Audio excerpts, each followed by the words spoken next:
welcome to my YouTube channel Shrija Mathematics Classes. In this video, we are going to start exercise 6.2 of class 9th.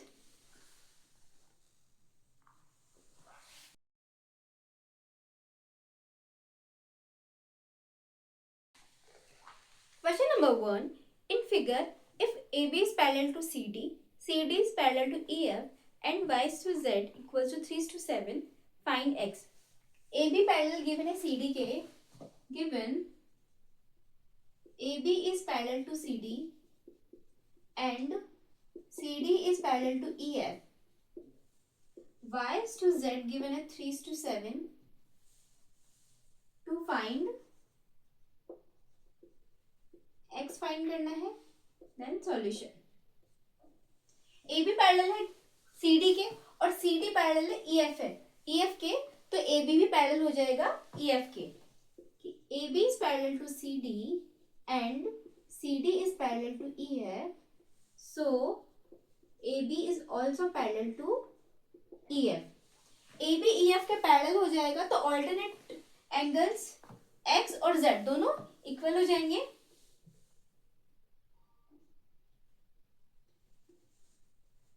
So X is equals to Z alternate angles X और Z दोनों equal हो जाएंगे. अब इसके बाद में ratio given है हमारे पास Y और Z का, बट X और Y ट्रांसवर्सल के एक ही साइड में दो एंगल्स हो. इंटीरियर अगर दो एंगल है, जैसे कि ट्रांसवर्सल के एक ही साइड में अंदर के X और Y, इन दोनों का सम 180 डिग्री होगा. ट्रांसवर्सल के एक ही साइड है इसलिए X plus Y is equal to 180 degree. Reason लिखेंगे, pair of interior angles on the same side of the transversal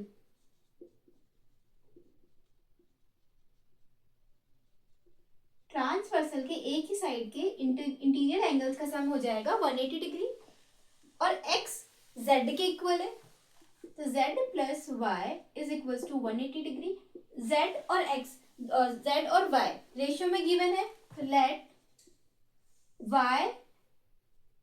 late angle Y and Z be 3 और 7 के रेशियो में है.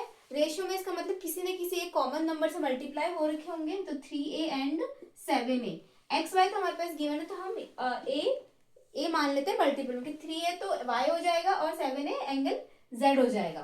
तो Z की जगह हम लिखेंगे 7A, Z की वैल्यू 7A और Y की जगह 3A is equal to 180 degree.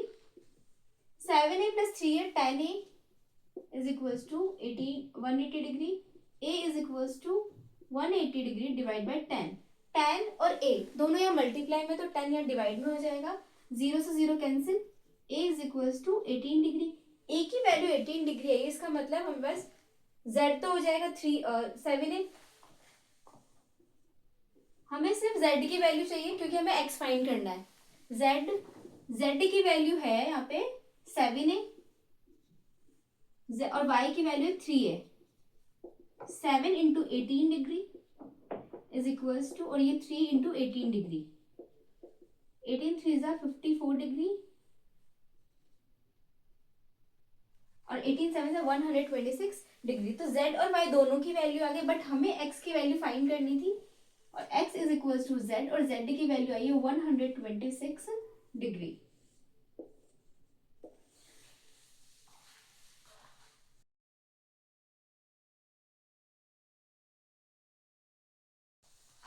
Question number 2. In figure if AB is parallel to CD, EF is perpendicular to CD and angle GED is equals to 126 degree, find angle AGE, angle GEF and angle FGE. 3 angles find करने हैं. Given है AB is parallel to CD. AB parallel है CD के. EF is perpendicular to CD और EF perpendicular है CD पे, तो ये एंगल 90 डिग्री हो जाएगा. Angle GED is equals to 126 degree. GED यानी ये एंगल 126 डिग्री है। To find angle AGE, angle GEF और एंगल FGE, तीन एंगल्स फाइंड करने हैं। देन सॉल्यूशन, ये तो 90 डिग्री गिवन है और ये एंगल 126 डिग्री गिवन है। अब हमें तीन एंगल्स फाइंड करना है, तो एक एंगल हमारे पास है GEF, यानी ये एंगल हम फाइंड कर सकते हैं। पहले angle GED is equals to angle GEF plus angle FED, यानी GED पूरा 126 गिवन है, GEF हमें फाइंड करना है और FED हमारे पास गिवन है कि परपेंडिकुलर है। परपेंडिकुलर होने की वजह से एंगल FED 90 डिग्री हो जाएगा।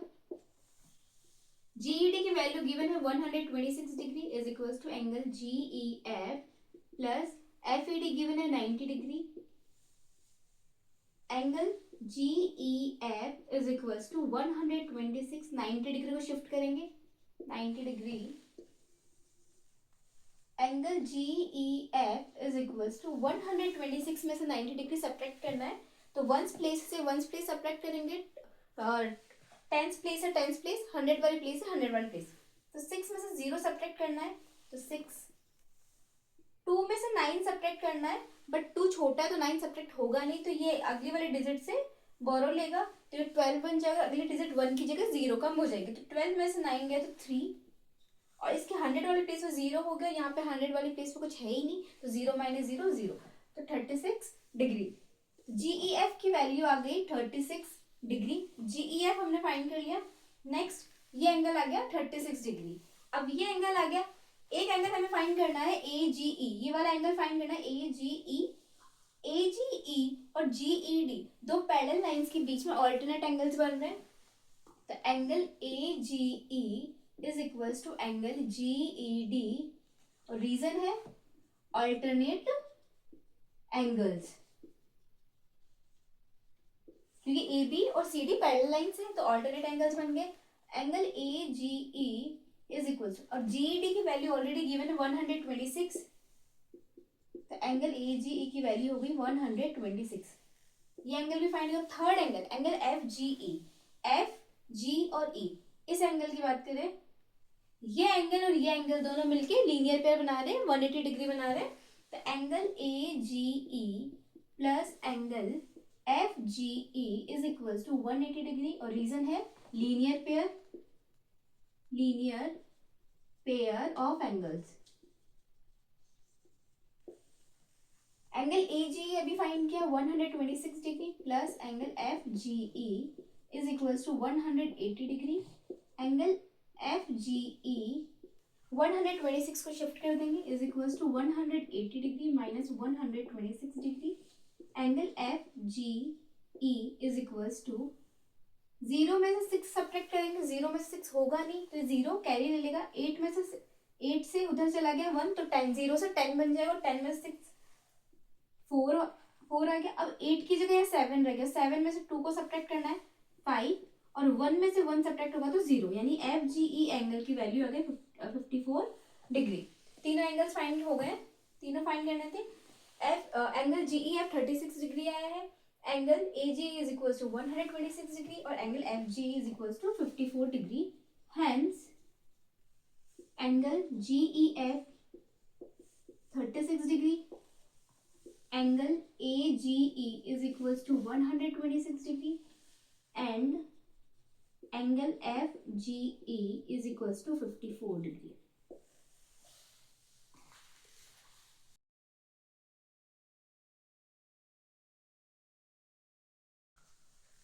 Question number 3. In figure, if PQ is parallel to ST, angle PQR is equals to 110 degree and angle RST equals to 130 degree. Find QRS. Find angle QRS. Given है PQ is parallel to ST. Angle PQR is equals to 110 degree. Angle RST is equals to 130 degree. And to find angle QRS, PQ parallel है ST के, PQ is parallel to ST. Angle PQR given है 110 degree, angle RST given है 130 degree और angle QRS find करना है. ये angle find करना है हमें. अब डायरेक्टली तो कोई मेथड दिख नहीं रहा है, कोई तरीका दिख नहीं रहा है कि डायरेक्टली हम QRS को फाइंड कर लें. अब इसके लिए हमें कंस्ट्रक्शन करना होगा, एक पैरेलल लाइन ड्रॉ करनी है ST के.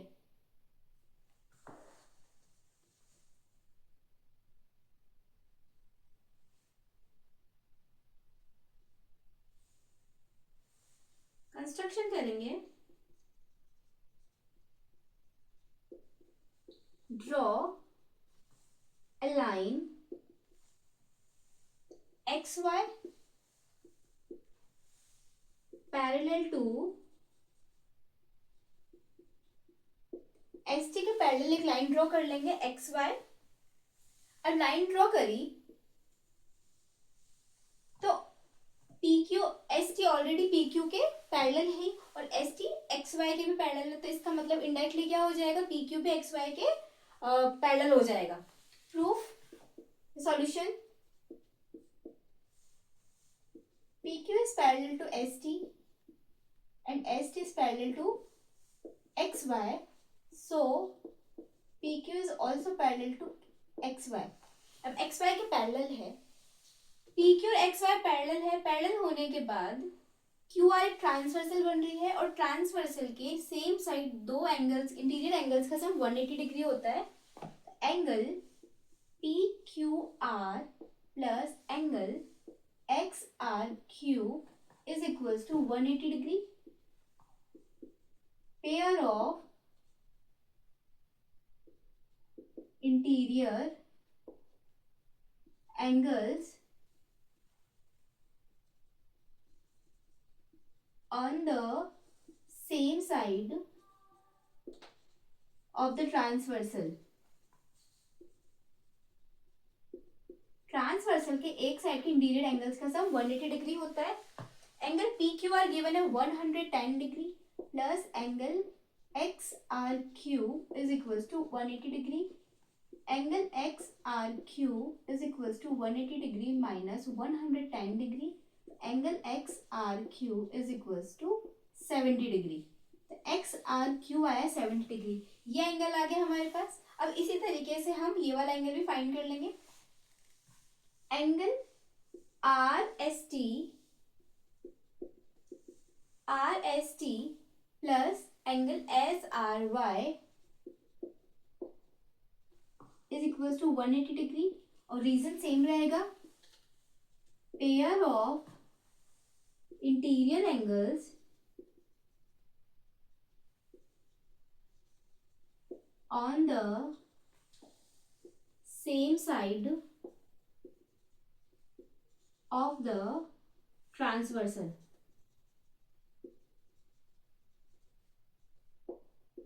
ट्रांसवर्सल के एक ही साइड इंटीरियर एंगल्स का था 180 डिग्री.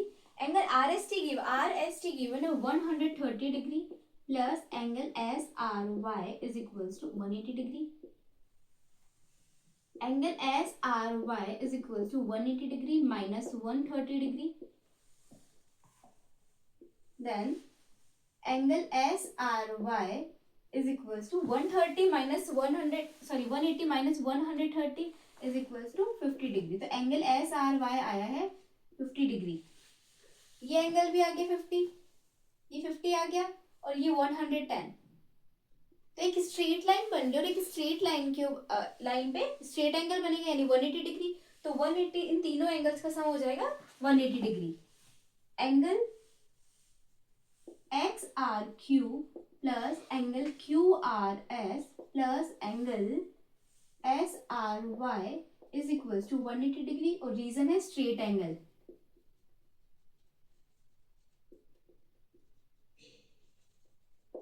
तीनों एंगल्स का सम 180 डिग्री एक सीधी एक स्ट्रेट लाइन पे बन रहे हैं तो स्ट्रेट एंगल हो गया 180 degree.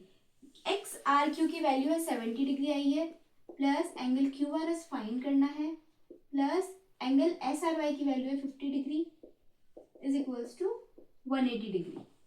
Angle Q R S plus 70 plus 50 120 is equals to 180 degree. Angle QRS is equals to 180 degree minus 120 degree. तो angle QRS is equals to 60 degree. तो angle QRS की वैल्यू आ जाएगी 60 degree.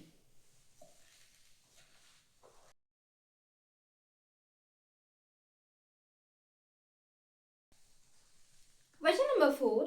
In figure, if AB is parallel to CD, angle APQ is equals to 50 degree and angle PRD is equals to 127 degree.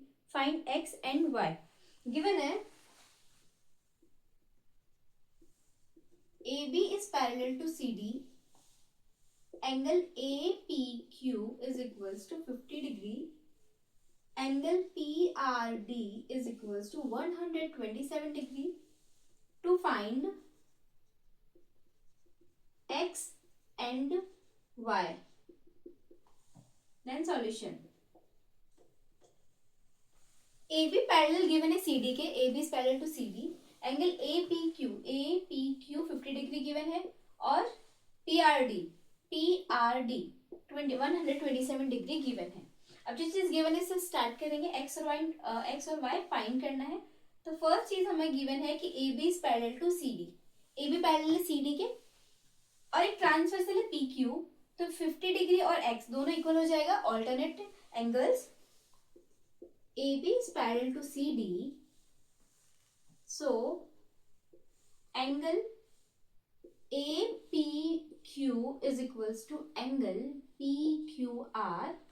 Alternate angles.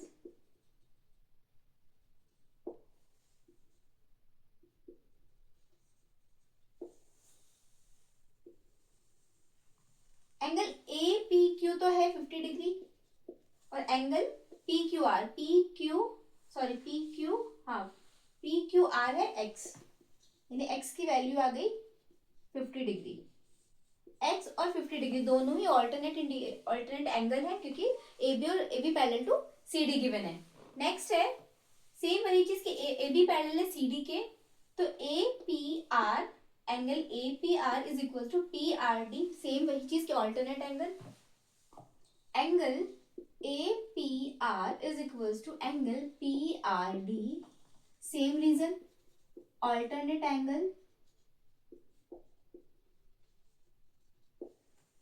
APR का मतलब तो हो गया 50 degree plus Y is equals to PRD given है 127, Y is equals to 127 degree minus 50 degree, Y is equals to ones place वाले once place से subtract होगा 7 minus 0 7 degree 2 minus 5, और 2 से 5 सब्ट्रैक्ट होगा नहीं क्योंकि 2 छोटा है, तो 2 आगे वाले डिजिट से बोरो करेगा तो ये 12 बन जाएगा। 12 माइनस 5 इज इक्वल्स टू 7, तो y की वैल्यू आ गई 77, x की वैल्यू तो 50 डिग्री और y की value 77, hence x is equals to 50 degree and y is equals to 77 degree.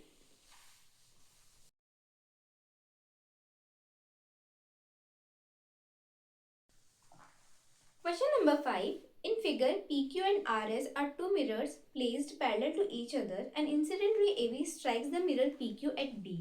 Reflected ray moves along the path BC and strikes the mirror RS at C and again reflects back along CD. Prove that AB is parallel to CD. दो mirrors given है PQ और RS. एक incident ray है, incident हो रही है और reflect हो डी पे स्ट्राइक होके मिरर से रिफ्लेक्ट हो रही है, रिफ्लेक्ट होने के बाद दूसरे मिरर पे टकरा के फिर वहां से फिर से रिफ्लेक्ट हो रही है। अब गिवन है कि PQ is parallel to RS और हमें प्रूफ ये करना है कि जो इंसिडेंट रे है AB पैरेलल होगी CD की जो रिफ्लेक्टेड रे है, तो उसके लिए हम कंस्ट्रक्शन करेंगे क्योंकि इजीली इसमें कुछ दिख नहीं रहा है प्रूफ करने के लिए, तो कंस्ट्रक्शन ये करेंगे कि BE draw BE perpendicular to PQ and B E perpendicular बनाएंगे पी क्यू पे, और C F perpendicular to P Q, और सी एफ भी परपेंडिकुलर बना देंगे पी क्यू पे ही। अब परपेंडिकुलर है तो इसका मतलब ये एंगल और ये एंगल दोनों 90 डिग्री होंगे। दो लाइन अगर हम कंसीडर करें कि पी क्यू ट्रांसवर्सल हो, अज्यूम कर लेते हैं अगर ये पैरेलल लाइंस होती और ये ट्रांसवर्सल है, तो पैरेलल लाइंस के बीच से अगर ट्रांसवर्सल इंटरसेक्ट कर रही है दोनों लाइंस को, तो वहां पे दोनों इंटीरियर एंगल्स का सब 180 डिग्री होता है। सेम इसके अंदर भी यही हो रहा है कि दो परपेंडिकुलर्स 90 डिग्री बना रही है, तो 90 90 180 हो रहा है, 180 हो रहा है, तो पी की जो ट्रांसवर्सल, इसका मतलब बीई और सी एफ दोनों एक दूसरे के लिए पैरेलल है। तो proof, if we consider PQ as a transversal,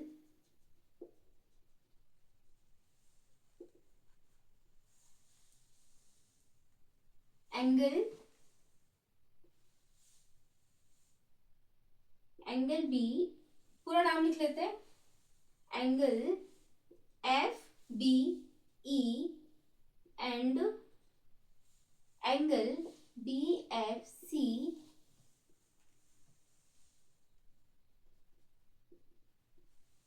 is 180 degree, या फिर सम ऑफ लिख लेते हैं, sum of angle F B F और बी एफ सी, दोनों का सम 180 डिग्री हो रहा है। Each angle is of 90 degree, और दोनों एंगल्स में से हर एक एंगल कितने का है, 90 डिग्री का है, तो ये ट्रांसवर्सल बन रही है। So BE is parallel to CF, दोनों एंगल्स का सम 180 डिग्री हो रहा है, तो इसका मतलब BE पैरेलल है CF के। अब ये पैरेलल है, दोनों पैरेलल है, इसका अब आगे कि एक लाइन इंसिडेंट हो रही है फिर रिफ्लेक्ट हो रही है, तो एंगल ऑफ इंसिडेंस और एंगल ऑफ रिफ्लेक्शन दोनों इक्वल होता है। Angle ABC is equal to angle, sorry ABE ये एंगल इस एंगल के इक्वल होगा, is equals to angle CBE। Reason है कि angle of incidence is equals to angle of reflection, दोनों एंगल इक्वल है, तो angle ABE is equals to angle CBE। जब दोनों ही इक्वल है, इसका मतलब एंगल ABC को दोनों बाइसेक्ट कर रहे हैं, एंगल ABC को बाइसेक्ट कर रहे हैं, तो इसको लिख सकते हैं हम हाफ ऑफ एंगल ABC। इसी तरीके से दूसरी साइड भी angle DCF is equal to angle FCB, same कि एंगल ऑफ इंसिडेंस, अब इसके लिए इंसिडेंट रे BC हो जाएगी और रिफ्लेक्टेड रे CD हो जाएगी, तो angle of incidence is equal to angle of reflection, तो एंगल DCF इक्वल है एंगल FCB के, इसका मतलब एंगल BCD के, या फिर एंगल DCB बोलते हैं, तो DCB के लिए क्या होगी, जो CF है वो बाइसेक्ट कर रही है दोनों को, ये दोनों एंगल इक्वल है, बाइसेक्ट कर रही है, तो हाफ ऑफ लिख सकते हैं हम, half of angle DCB।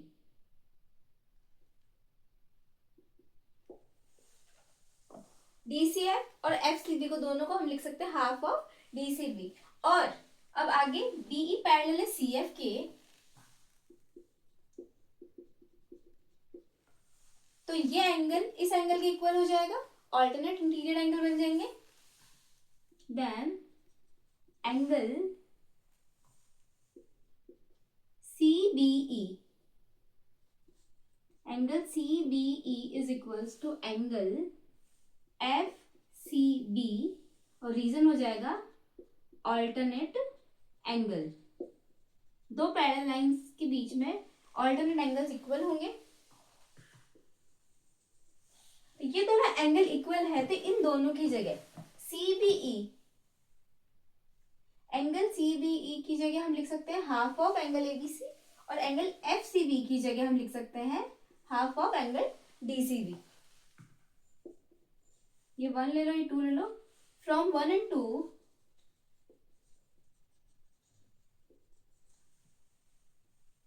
C B E तो इक्वल हो जाएगा half of angle A B C के, और angle F C B equal है half of angle D C B के। हाफ से हाफ कैंसिल हो जाएगा, angle A B C is equals to angle D C B, यानी angle A B से equal आ गया डी सी बी के। तो ये भी तभी इक्वल होगा जब दो पैरेलल लाइंस के बीच में से ट्रांसवर्सल जारी होगी। Hence, both angles are equal, so they are alternate angles.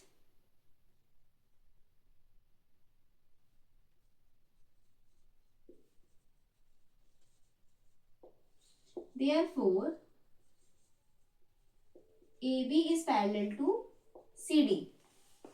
एक बार फिर से देख लेते हैं इस क्वेश्चन को कि AB इंसिडेंट हो रही है, फिर रिफ्लेक्ट हो रही है BC के फॉर्म में, फिर BC इंसिडेंट हो जाएगी और CD के फॉर्म में रिफ्लेक्ट होगी। रिफ्लेक्ट तो हम फिर कंस्ट्रक्शन करेंगे, दो लाइंस ड्रॉ करेंगे, एक मिरर के ऊपर परपेंडिकुलर ड्रॉ करेंगे, परपेंडिकुलर ड्रॉ करी तो दोनों एंगल्स 90-90 हुए। अब जब दो एंगल्स 90-90 है और दोनों का सम 180 डिग्री हो रहा है, 180 होगा तो इसका मतलब BE CF के पैरेलल है, और एंगल ऑफ इंसिडेंस और एंगल ऑफ रिफ्लेक्शन दोनों इक्वल होते हैं। सेम इसी तरीके से यहाँ भी इक्वल होंगे, और इक्वल है इसका मतलब एंगल ABC को बाइसेक्ट कर रहे हैं और यहाँ पे एंगल DCB को बाइसेक्ट कर रहे हैं। और ये एंगल दोनों आपस में इसलिए इक्वल है क्योंकि दोनों पैरेलल लाइंस है, पैरेलल लाइंस है तो ऑल्टरनेट इंटीरियर एंगल हो गए ये दोनों एंगल्स। अब इन दोनों को हाफ के फॉर्म में लिख लेंगे, हाफ के फॉर्म में लिखा था, हाफ से हाफ कट हुआ, कट होने के बाद पूरे एंगल्स आ गए कि ए बी से इक्वल हो गए डी सी बी के। अब जब दो ऑल्टरनेट एंगल्स इक्वल है इसका मतलब वो लाइंस जो थी ए बी और सी डी दोनों पैरेलल लाइंस है, तो ऐसे ये प्रूफ होगा।